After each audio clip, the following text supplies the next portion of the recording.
Praise the Lord. Hallelujah. Yesu Kristu ప్రభు నామమున మీ అందరికీ శుభమవునుగాక అని నేను యొక్క ఆశీర్వచనములు పలుకుచు మరొకసారి ఈ యొక్క టీవీ పరిచర్య ద్వారా మీ ముందుకు రావడానికి దేవుడు నాకు ఇచ్చిన సమయం బట్టి ఆయనకి నేను వందనాలు తెలియచేస్తుంటున్నాను. నా ప్రియమైనటువంటి ఆత్మీయ బంధువులారా, అందరూ బాగున్నారా? దేవుని కృపను బట్టి మనమందరం బాగున్నాము. ఈ పరిచర్య కొరకు ప్రార్థన చేస్తున్నారని నమ్ముతున్నాను. నా కొరకు, మోక్ష మార్గం టీవీ కొరకు మీరు ప్రార్థన చేయాలని మిమ్మల్ని హృదయపూర్వకంగా నేను బ్రతిమాల్చుంటున్నాను. మీ ప్రార్థనయే మాకు బలము, మిమ్మల్ని ముందుకు నడిపిస్తూ ఉంటుంది. మానవుని యొక్క జీవితము మారడం అనేది గొప్ప కార్యం కాదు. లైఫ్ ఏదో ఒక విధంగా చేంజ్ అవుతుంది. అది మనకు కావాల్సిందే, జీవితం మారాలి. కానీ దేవుడు చూసేది ఏమిటి అని అంటే మన హృదయాన్ని చూస్తాడు దేవుడు. కాబట్టి ప్రభువా, నూతన హృదయము నీవు నాకు దయచేయమని మనం అడగాలి. Praise the Lord. హల్లెలూయా. కాబట్టి తలలు వంచి ప్రార్థనతో మనం ఈ వాక్యాన్ని వినడానికి సిద్ధపడదామా? కళ్ళు మూసుకోండి, తలలు వంచండి. ప్రార్థనకు ముందు మీ బైబిల్ ఎదురుగా ఉందా? లేకుంటే వెంటనే బైబిల్ తీసుకొని రండి. ఒక చిన్న నోట్బుక్ మెయింటైన్ చేయండి. ఏ సేవకుడు సేవకురాలు వాక్యం చెప్పినా అది మనం విన్నప్పుడు దేవుడు నాతో మాట్లాడాడని అనుకొని ఆ వాక్యాన్ని గుర్తుపెట్టుకుంటాం. కానీ అక్కడే ఈ లోకాధికారి మోసం చేస్తాడు. ఇప్పుడు జ్ఞాపకం ఉన్నట్లుగా ఉంటుంది, కానీ ప్రోగ్రాం అయిపోయిన తర్వాత ఏ వాక్యం అనంటే జ్ఞాపకం నాకు రాదు. మీరు చూడండి కావాలంటే కనుక ఒక నోట్బుక్లో మీరు రాసి ఉంచుకోండి. చాలామంది బైబిల్లో అండర్లైన్ చేస్తారు, అది కూడా దొరకదు, సమయానికి దొరకదు. మనం ఏ వాక్యం అండర్లైన్ చేసామో మర్చిపోతాం. కనుక ఒక బుక్లో రాసి పెట్టుకున్నప్పుడు 1-2 సార్లు మనం దానిని మళ్ళీ చదివితే జ్ఞాపకం ఉండిపోతుంది. ప్రార్థించుకుందామా? ప్రేమగల తండ్రి, మీకు వందనాలు. హృదయాన్ని చూస్తూ ఉన్నటువంటి దేవుడు ప్రభా, హృదయంలో శూన్యత, ఎంప్టీనెస్ ఉన్నది. అనగా ఏ లోక సంబంధంగాను ఆత్మీయ జీవితంలోనూ మేము ఏదో తక్కువగా ఉందనేటటువంటి విధంగా మేము జీవిత విధానం సాగిస్తూ ఉంటున్నాం. కాబట్టి ఈ సమయంలో ప్రార్థిస్తున్నాను, నా హృదయాన్ని, ఈ వాక్యమును వినుచున్నటువంటి వారి హృదయాన్ని నీ వాక్యముతో నింపుమని ప్రార్థిస్తుంటున్నాను. నీ ప్రేమతో నింపుమని ప్రార్థిస్తూ ఉంటున్నాను. నీ యొక్క కృపతో నింపుమని ప్రార్థిస్తూ ఉంటున్నాను.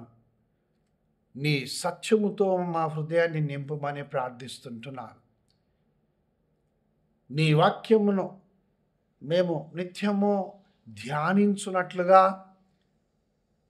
నీ కృపలో మేము భద్రపరచబడి మేమును ఇతరులకు మా యొక్క మాటల ద్వారా, మా జీవిత విధానము ద్వారా నీవు పలికినట్లుగా, నీవు వారి ఎడలో చూపిన ప్రేమ ఏ విధంగా ఉందో మేము కూడా మా జీవిత విధానములో అదే విధంగా ఇతరులకు చూపించుటకు మా హృదయాలను నింపుమని, సత్యమందు మమ్మల్ని ప్రతిష్ఠించి నడిపించుమని యేసు నామమున ప్రార్థిస్తున్నాను తండ్రి. ఆమేన్. దేవుని ప్రియమైనటువంటి ప్రజలారా, దేవుని యొక్క చిత్తం ఏమై ఉన్నది? ఆయన చిత్తమును మనం ఎరిగినప్పుడు మానవుని యొక్క మనస్సు ఏ విధంగా ప్రతిస్పందిస్తుంది, రియాక్షన్. దేవుడు పలికినటువంటి మాటలు, లేకపోతే ఆయన నీ జీవితంలో ఈ కార్యం చేస్తాననే వాగ్దానము నీకు ఇష్టం లేకపోతే ఎలా ఫీల్ అవుతావు నువ్వు? ఈ వాగ్దానం ఏంటి ప్రభువా, నేను అడిగేది ఒకటైతే నువ్వు ఇంకొకటి చేస్తానంటూ ఉన్నావు అని మనం డిసప్పాయింట్ అవుతూ ఉంటాం. యోనాను గురించి మనము ఆలోచించినట్లయితే ఆయన కూడా ఇదే విధంగా దేవుని యొక్క ఆజ్ఞకు, దేవుడు చెప్పినటువంటి పనికి ఆయన ఏ విధంగా ప్రతిస్పందించాడో మనం చూద్దాం. దేవుని యొక్క చిత్తం ఏమై ఉన్నది అనగా, నినెవే పట్టణస్థుల జీవితంలో, ఆ రాజ్యము విషయంలో దేవుని చిత్తం ఏమై ఉన్నదంటే, వారికి పశ్చాత్తాపపడుమని, మారు మనసు పొందుమని ప్రకటిస్తే ఆ దేశము నాశనము కాకుండా, ఆ ప్రజలు నశించిపోకుండా వారు రక్షణలోనికి వస్తారు, రావాలి అనేది దేవుని యొక్క చిత్తం. అందుకు ఆయన యోనాను ఎన్నుకున్నాడు. యోనాతో చెప్పాడు, యోనా, నీవు వెళ్ళి నినివే పట్టణము ఇంకా 40 రోజుల్లో నాశనమైపోతుందని ప్రకటన చేయమని చెప్పాడు. అది దేవుని చిత్తం. అయితే యోనా మనస్సు ఎలా ప్రతిస్పందించింది? నినివే పట్టణస్థులు, నినివే పట్టణము నాశనమైపోవాలి, వారు మాకు శత్రువులు, కాబట్టి ఆ శత్రువులు నశించిపోవాలి, వారి వల్ల ఇంకా మాకు ఏ బాధ ఉండకూడదు ఫ్యూచర్లో, మేము మా ప్రజలమందరము నినివే పట్టణము, నినివే రాజుల యొక్క భయము లేకుండా మేము జీవించాలి అనేది యోనా మనసులో ఉన్నటువంటి కోరిక, ఆలోచన. అప్పుడు దేవుడు చెప్పినటువంటి దానికి యోనా ఎలా ప్రతిస్పందించాడు? నినివేకు పోలే. నినివే వైపునకుంటే ఆయన తర్షీషునకు పారిపోతున్నాడు. యోనా తర్షీషునకు పారిపోతున్నాడు. ఎందుకనంటే నినివే పట్టణంలో ఉన్నటువంటి రాజు కానీ ప్రజలు కానీ రక్షింపబడుట యోనాకి ఇష్టం లేదు. దేవుని ప్రియమైన ప్రజలారా, మనము కూడా ఈ లోకములో మనకి ఇష్టం లేనటువంటి వారు, మనల్ని బాధించినటువంటి వాళ్ళు, మనల్ని మోసగించినటువంటి వాళ్ళు, వారి కుటుంబంలో ఏదైనా ఒక కలామిటీ అనగా బాధకరమైనటువంటి పరిస్థితి జరిగితే ఏ విధంగా మనం ప్రతిస్పందిస్తాం?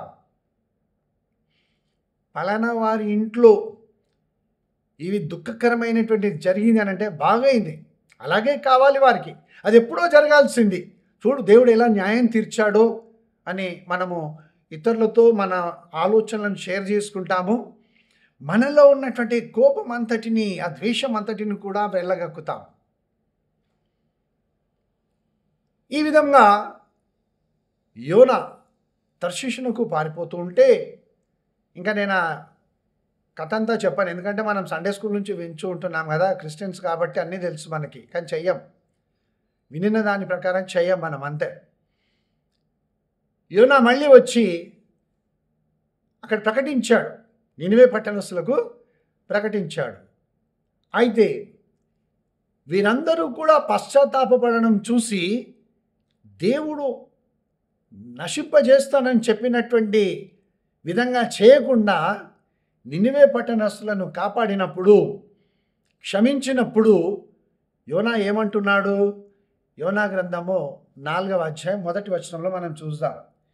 యోనా దీని చూచి, అనగా తాను మాట ఇచ్చిన కీడును చేయకుండా దేవుడు దానిని ఆయన పశ్చాత్తాపడి వారికి చేస్తానన్న కీడును చేయకుండా ఉన్నప్పుడు యోనా చూసి ఏమంటాడనంటే, బహు చింతాక్రాంతుడై కోపగించుకొని ఏమంటాడంటే, యెహోవా, నా దేశములో నేను ఉన్నప్పుడు ఇట్లా జరుగునని నేను అనుకుంటుని కదా. అంటే నీవు కీడు కలగజేస్తానంటావు, ప్రకటించమని చెప్తావు, వాళ్ళు పశ్చాత్తాపడగానే వాళ్ళని క్షమించి కాపాడుతావు, ఆశీర్వదిస్తావు. ఇది నాకు తెలుసు. చూడండి, మానవునికి ముఖ్యంగా క్రీస్తు యేసునందు విశ్వాసం ఉంచినటువంటి విశ్వాసులకు దేవుని యొక్క కృప తెలుసు, ఆయన క్షమాపణ ఏమిటో తెలుసు, ఆయన ప్రేమ ఏమిటో తెలుసు, దేవుని యొక్క దీర్ఘశాంతం ఏమిటో తెలుసు, ఆయన హృదయం ఎలాంటిదో, ప్రేమ స్వరూపైనటువంటి దేవుడు అని తెలుసు. తెలిసి కూడా దేవుని చిత్తమునకు వ్యతిరేకంగా తమ మనస్సులో ఉన్నటువంటి ఆలోచనను బట్టి జరగాలని ఆశపడుతూ ఉంటారు. యోనా అదే చేస్తూ ఉన్నాడు. నీవు ఇట్లా చేస్తావని తెలుసు కాబట్టే నేను ముందుగానే తర్షీషునకు పారిపోయాను. అందువలననే నీవు కటాక్షమును, జాలియును, బహుశాంతమును, అత్యంత కృపయుగల దేవుడవై ఉండి పశ్చాత్తాపడి కీడు చేయక మానుదువని నేను తెలుసుకొని దానికి ముందుగానే తర్షీషునకు పారిపోతుంది. గనుక మేము బ్రతికుండి ఏం ప్రయోజనం? అంటే అనేకులకు ఏముంది అనంటే, ఎదుటివాడు, నాకు ఇష్టం లేనటువంటి వాళ్ళు, నన్ను బాధించినటువంటి వాళ్ళు, వీరందరూ కూడా వారి కుటుంబము నాశనం అయిపోవాలనేది ప్రార్థన చేస్తున్నారు, కోరుకొంచుంటున్నారు. అది జరగకపోతే నేను బ్రతికుండే ఏం లాభం అని తలపోయిచుంటున్నారు. దేవుని ప్రియమైనటువంటి ప్రజలారా, యోనా నినివే పట్టణం యొక్క నాశనమును విజువలైజ్ చేస్తూ ఉన్నాడు. అనగా ఆయన మనస్సులో ఆయనకు కనబడుతున్నది ఏమిటనంటే, నినివే పట్టణం అంతా కూలిపోయి నాశనం అయిపోయే ప్రజలందరూ కూడా చాలా బాధ వేదనతో వారందరూ చచ్చిపోతూ ఉంటే, కొట్టుకొని పోతూ ఉంటే, లేకుంటే కీడు కలిగినప్పుడు వారు పడుతున్నటువంటి బాధను చూసి నేను సంతోషించాలనేది యోనా చూస్తూ ఉన్నాడు. కానీ దేవుడు ఏం చేస్తున్నాడు? ఆయన ఏం చూస్తున్నాడు అనంటే, నినివే పట్టణస్థులకు నేను ప్రకటించినప్పుడు వారు పశ్చాత్తాపడి మారు మనసు పొంది తమ చెడు నడతలను విడిచిపెట్టి వారు నా వైపునకు తిరుగుతారు, నేను వారిని కాపాడుతాను. రెస్టోరేషన్ అనగా వారికి మరలా పూర్వపు స్థితిని నేను కలగజేస్తాను అని దేవుడు చూస్తూ ఉన్నాడు. దేవుని యొక్క దృష్టిలో ఏముందో చూడండి, మానవుని యొక్క మనస్సులో ఏముందో చూడండి. మానవుడు ఇతరుల నాశనమును కోరుచుంటే, దేవుడేమో నా వైపునకు తిరిగితే నేను మిమ్మల్ని కాపాడి సంరక్షించి ఆశీర్వదిస్తానని ఆయన చూస్తున్నాడు. నీవేం చూస్తూ ఉన్నావు? God says restoration, man wants destruction. That's what it is happening now in the world. ప్రపంచంలో ఇప్పుడు జరుగుతున్నది అదే. దేవుడు ఇంకా సమయం ఇస్తూ ఉన్నాడు అన్నీ బాగు చేసుకోవడానికి, దేవుని వైపునకు తిరగడానికి, పశ్చాత్తాపడడానికి. మొన్న దినమున ఒక అడవిలో దాదాపుగా కొన్ని వేల చెట్లు ఒకేసారి కూకటి వేళ్లతో సహా పెకిలింపబడి పడిపోయాయి. అవన్నీ వేల చెట్లు మీరు చదివి ఉండవచ్చును. ఒకేసారి ఏ సైంటిస్ట్ కానీ ఎవరు కానీ ఎందుకు ఇన్ని వేల చెట్లు, ఇన్ని వందల ఎకరాల ఉన్నటువంటి ఆ యొక్క అడవిలో ఇది జరిగిందో వారు చెప్పలేకపోతూ ఉన్నారు. నష్టము ఈ విధంగా జరుగుతున్నది. దేవుడేమో వాటిని మరలా నాటి ఫలించి అభివృద్ధి పొంది విస్తరించినట్లుగా చేయాలని దేవుడు ఆశపడుతున్నాడు. ఇది మానవ మనస్సు, దైవాలోచన ఏ విధంగా వేరువేరుగా ఉంటుందో మీరు చూడండి. అందుకే దేవుని యొక్క వాక్యము ఈ విధంగా మనతో మాట్లాడుతూ ఉన్నది. ప్రభువే మాట్లాడుతున్నాడు ఇక్కడ. యెషయా గ్రంథము 55వ అధ్యాయము 8వ వచనము, Isaiah chapter 55 and verse 8 Bible గ్రంథములో ఈ విధంగా వ్రాయబడినది. నా తలంపులు అనగా దేవుని తలంపులు మీ తలంపుల వంటివి కావు. మనం ఏదైతే తలంచుచూ ఉంటామో, ఏదైతే కావాలని ఆశపడుతూ ఉంటామో, ఏదైతే ఇది జరగాలి లేకపోతే ఇది జరుగుతుంది అని ప్రవచనాలు చెప్పినట్లుగా చెప్పేస్తూ ఉంటామో, అవి దేవుని తలంపులు కావు. జాగ్రత్త. అందుకే మనం ఎప్పుడు కూడా ఏదైనా కావాలని ఆలోచించినా, ఆశపడినా, ప్రార్థించినా అది ఆయన చిత్తానుసారంగా ఉందా లేదా అని మనం చూడాలి. అప్పుడు మనం ప్రార్థించాలి. తప్పకుండా మనం అడిగినది మనకు దొరుకుతుంది. ఆయన చిత్తానుసారంగా ప్రార్థించాలి. అందుకే ఏమంటున్నాడు? నా తలంపులు మీ తలంపుల వంటివి కావు, మీ త్రోవలు నా త్రోవల వంటివి కావు. ఇదే యెహోవా వాక్కు. ఆయన తలంపులు వేరే, ఆయన మార్గములు వేరే. మన తలంపులు మానవ తలంపులు. దేవునినే శాసించే స్థితికి మానవుడు వచ్చేసాడు ఇప్పుడు. దేవుని స్థానములో తాను నిలువబడి ఇదిగో ఇలా జరుగుతుందని చెప్పేస్తూ ఉన్నాడు. అబద్ధాలు చెప్తున్నాడు. మోసపరిచేటటువంటి భ్రమపరిచే ఆత్మ ద్వారా ఇవన్నీ చెబుతూ ఉన్నారు. కాబట్టి ప్రభువా, నీ తలంపులు నాకు బయలుపరచు, నీ మార్గములలో నేను నడుచుకుంటాను అని మనం చెప్పాలి. ఇంకొక గొప్ప సత్యమును మనం బైబిల్ గ్రంథం నుంచి చూద్దాం. ఇశ్రాయేలీయులు ఐగుప్తును విడిచి వాళ్ళు కనాను వైపునకు సాగిపోతూ ఉంటే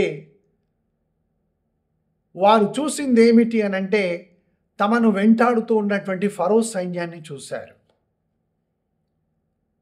నిర్గమకాండము 14వ అధ్యాయంలో మనం గమనించినట్లయితే అక్కడ ఇశ్రాయేలీయులు తమను వెంటాడుతూ ఉన్నటువంటి ఫరో సైన్యమును చూసి భయపడిపోయారు.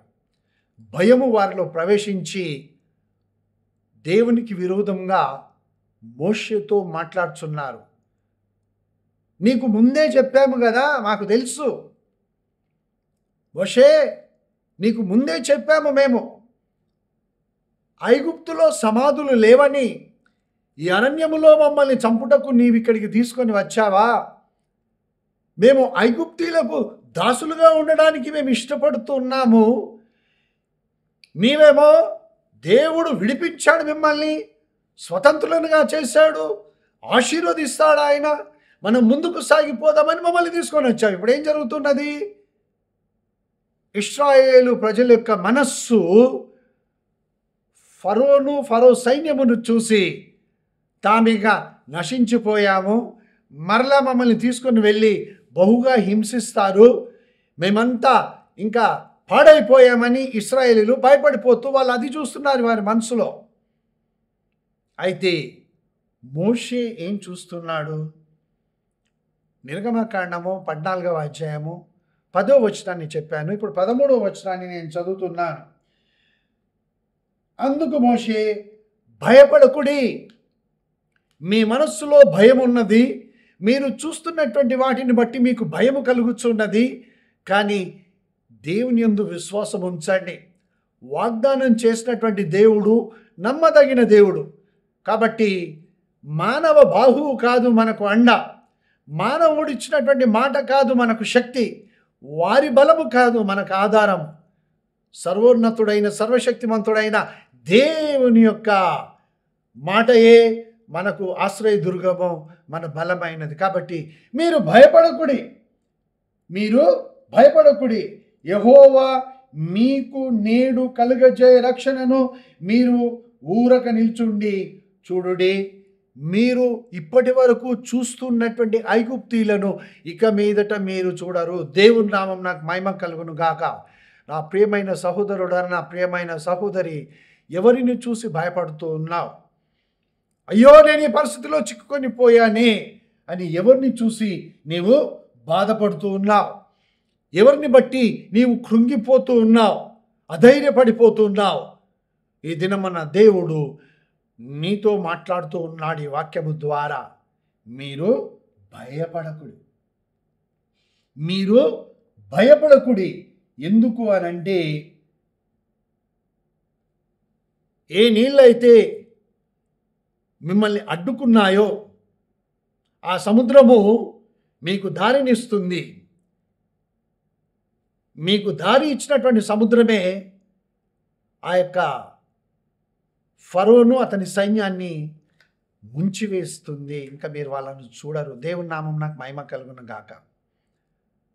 ఒకసారి జ్ఞాపకం తెచ్చుకోండి. నోవహు దినములలో 40 రోజులు వర్షం కురిసి ఆ తర్వాత ఇంకా అనేక దినములు ఆ అగాధ జలం యొక్క తూములన్నీ విప్పబడినప్పుడు సమస్త జీవరాశులు నశించిపోయాయి. ఏ నీళ్ళ చేత ఆ యొక్క జీవరాశులన్నీ కూడా నశించిపోయాయో అవే నీళ్లు నోవహు యొక్క ఓడను లేపి అతని కుటుంబాన్ని రక్షించాయి. దేవుని నామం నాకు మహిమ కలుగునుగాక. This is the truth. ఇది సత్యము. కాబట్టి వారికి నాశనకరమైనది నీకు ఆశీర్వాదకరం. ఈ లోకమునకు ఏదైతే వారు నశించిపోతున్నాం అనుకొంచుంటున్నారో దేవుడు దానిని మనకు ఆశీర్వాదంగా మారుస్తాడు. That's my God and your God. నీవు నమ్మినటువంటి నీవెవరైనా సరే, నీవు నమ్మితే దేవుని యొక్క గొప్ప రక్షణ కార్యమును నీవు చూస్తావు. కాబట్టి ఇశ్రాయేలీయులేమో ఫరో సైన్యమును చూశారు.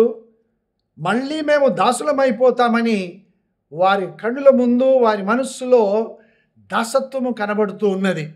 కానీ దేవుడు ఏం చూస్తున్నాడు? ఇశ్రాయేలీయులు ఆరిన నేలలో ఆ సముద్రము గుండా నడిచిపోవడము, రక్షింపబడము దేవుడు చూస్తూ ఉన్నాడు. ఫరో సైన్యము ఆ నీళ్ళలోనే ముంచివేయబడము దేవుడు చూస్తున్నాడు. That is God's way of doing things. ఈ విధంగా దేవుని మనస్సేమో నీవు నేను తన నామమందు విశ్వాసం ఉంచినటువంటి వారందరూ కూడా ఈ నశించిపోతున్నటువంటి లోకంలో రక్షింపబడాలని ఆయన మనల్ని చూస్తూ ఉన్నాడు. మనమేమో భయము చేత పట్టబడి ఎక్కడున్నాడు దేవుడు, ఎందుకు విడిచిపెట్టాడని మనం చూస్తుంటాం. చూడండి, మానవుని మనస్సు నశించిపోతామేమో అని భయపడుతూ ఉన్నది. దేవుడేమో అందులో నుంచే నేను మిమ్మల్ని రక్షించి ముందుకు తీసుకుపోతానని దేవుని చిత్తమై ఉన్నది. దేవుని ప్రియమైన ప్రజలారా, బిలీవ్. మన జీవితం అంతా విశ్వాసము ద్వారానే. తర్వాత దానియేలు విషయంలో దేవుని చిత్తమేమై ఉన్నది? దానియేలు విషయంలో మనుషుల యొక్క మనస్సేమై ఉన్నది? మనం ఒక్కసారి దానియేలు గ్రంథము 6వ అధ్యాయం 16వ వచనంలో చూసినప్పుడు అతని మీద పగబట్టినటువంటి శత్రువులు ఆయనతో ఉన్నవాళ్లే, దానియేలుతో ఉన్నవాళ్లే, దానియేలుతో కలిసి పనిచేస్తున్నటువంటి వాళ్ళే, రాజు సముఖంలో కూర్చునేటటువంటి వాళ్ళే. ఆ అధికారులందరూ కూడా వారేం చూస్తున్నారు? దానియేలును తీసుకొని వెళ్ళి ఆ యొక్క సింహముల గుహలో వేస్తే ఆ సింహములన్నీ కూడా దానియేలు మీద పడి అతనిని చీల్చి అతని ఎముకలన్నిటినీ కూడా పొడి చేస్తాయని చెప్పేసి దానియేలు శత్రువులు అనుకుంటూ ఉంటున్నారు. వారు చూస్తున్నటువంటిది అది. వారి మనస్సులో అలాంటి ఆలోచనలు ఉన్నాయి. వారు ఆ విధంగా చూస్తున్నారు. కానీ దేవుడు ఏం చూస్తున్నాడు? ఏ సింహాల గుహలో దానియేలు వేయబడ్డాడో అందులో దానియేలు రక్షింపబడుటయు, ఆ తర్వాత ఆ రాజు దానియేలు మీద నేరము మోపినటువంటి వారిని, వారి కుటుంబాలను తీసుకొని వచ్చి ఆ సింహాల గుహలో వేస్తే ఆ సింహాలు వీరిని, వారి ఎముకలను ముక్కలు ముక్కలుగా చేయడం, పొడి చేయడము దేవుని యొక్క చిత్తములో చూస్తూ ఉన్నాడు ఆయన. చూడండి, దానియేలు గ్రంథం 6వ అధ్యాయము 16వ వచనంలోను 24వ వచనంలోనూ మనం చూస్తాం. Enemies of Daniel saw Daniel being crushed by the Lions. అది వారి హృదయ ఆలోచన. ఇలా జరిగితే బాగుండు. వానికి ఇంటర్వ్యూకి వెళ్ళాడంట, పెళ్లి సంబంధం చూడడానికి వెళ్ళాడంట, వీసా అప్లై చేయడానికి వెళ్ళాడంట. రాకూడదు, వాళ్ళకు నష్టమే జరగాలి. వాడు వెళ్తుంటే ఈ విధంగా జరిగితే బాగుండును అని అనుకునేటటువంటి వారు ఎంతోమంది ఉన్నారు. కానీ దేవుడు ఏం చూస్తున్నాడు? నీకు ఏదైతే నష్టము కలగాలని శత్రువు పన్నాగం పన్నాడో దానిలో విడిపించి, అందులోనే, అంటే ఇంకా క్లియర్గా చెప్పాలనంటే, నీ కొరకు ఒకడు గొయ్యి దవ్వితే అందులో నిన్ను వేయాలనుకుంటాడు. కానీ ఎవరైతే నీ కొరకు గొయ్యి దవ్వారో, నా కొరకు గొయ్యి దవ్వారో, తవ్వినటువంటి వాడే పడతాడు అందులో. దేవుని యొక్క మనస్సు, హృదయము చూడండి. కాబట్టి దేవుని ప్రియమైన ప్రజలారా, ఏం చూస్తున్నావు నీవు? యోనా నాశనం అయిపోతే బాగుండని నాశనాన్ని చూశాడు యోనా. దేవుడు ఏమంటున్నాడంటే, నా తలంపులు, నా త్రోవలు మీ వంటివి కావు అని దేవుడు అంటున్నాడు. ఇశ్రాయేలీలు ఫరోను చూసి ఇంకా మేము మళ్ళీ దాస్యంలోనికి వెళ్ళిపోతామేమో అని భయపడిపోతూ ఉన్నారు. దేవుడేమో వారి విడుదలను చూస్తూ ఉన్నాడు. ఆ తర్వాత నూతన నిబంధనలోనికి వస్తే అక్కడ 5,000 మంది కంటే ఎక్కువ ఉన్నారు. వారికి ఆహారం పెట్టుమని యేసు ప్రభువు చెప్పాడు. శిష్యులకేమి కనబడుతూ ఉన్నది? తమ దగ్గర ఏమీ లేదు. వారి నిస్సహాయ స్థితి. ఇంతమందికి మేము ఎక్కడి నుంచి ఆహారం పెట్టగలమో? ఇంచుమించు 200 దేనారములైనా సరిపోవు, కానీ ఇంతమందికి ఎక్కడి నుంచి రొట్టెలు దొరుకుతాయి అని శిష్యులు లేమిని చూస్తూ ఉన్నారు, నిస్సహాయ స్థితిని చూస్తూ ఉన్నారు. తామేమీ చేయలేమని వారు తమ స్థితిని తెలుసుకొంచుంటున్నారు. అందుకే ఒక పాట ఉంది కదా, నా స్థితి గమనించి నన్ను ప్రేమించి నా కొరకై కలువరిలో యాగమైతివా.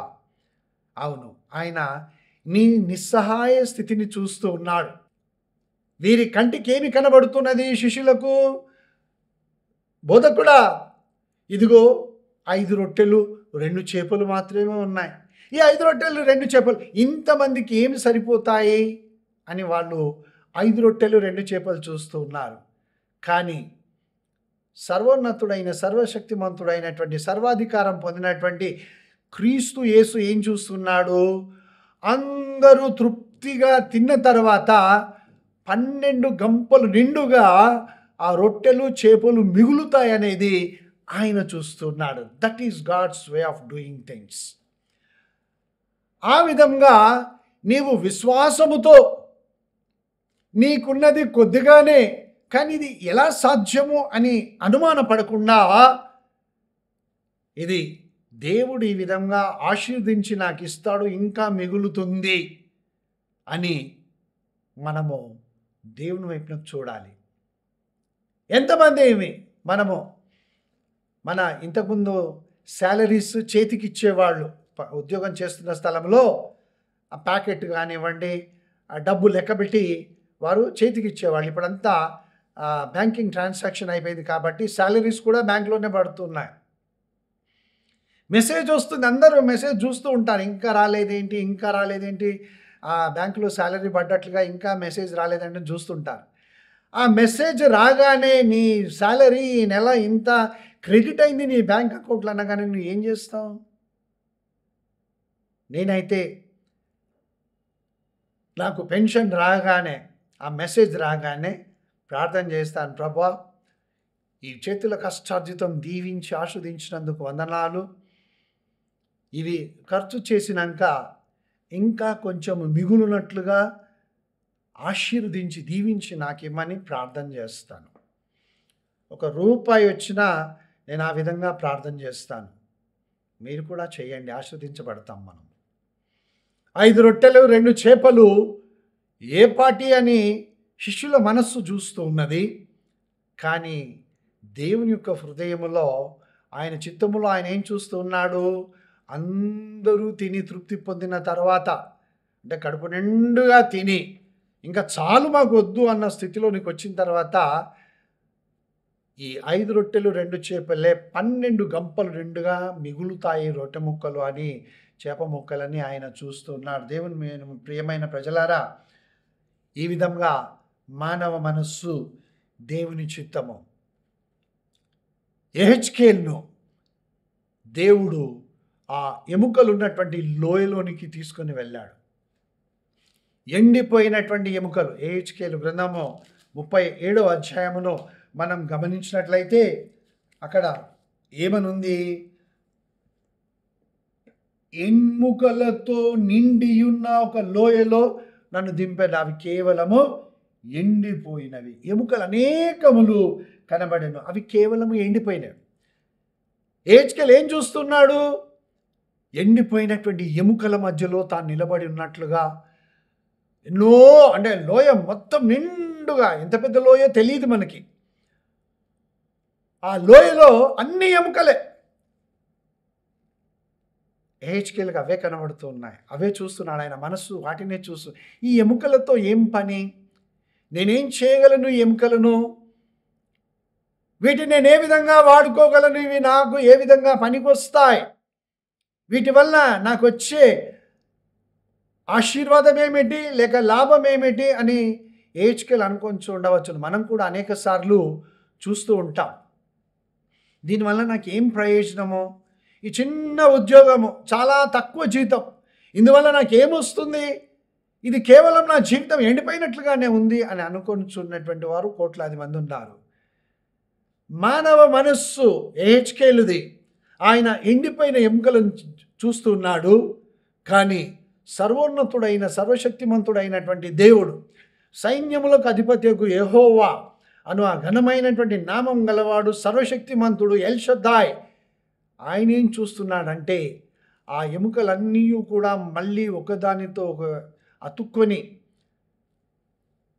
ఆ యొక్క మాంసము నరములు పొదిగి చర్మముతో కప్పబడి ఆ తర్వాత జీవాత్మ వారిలోనికి ప్రవేశింపజేసిన తర్వాత వారు మహా గొప్ప సైన్యమై నిలబడతారని దేవుడు చూస్తున్నాడు. దేవుని నామం నాకు మహిమ కలుగును గాక.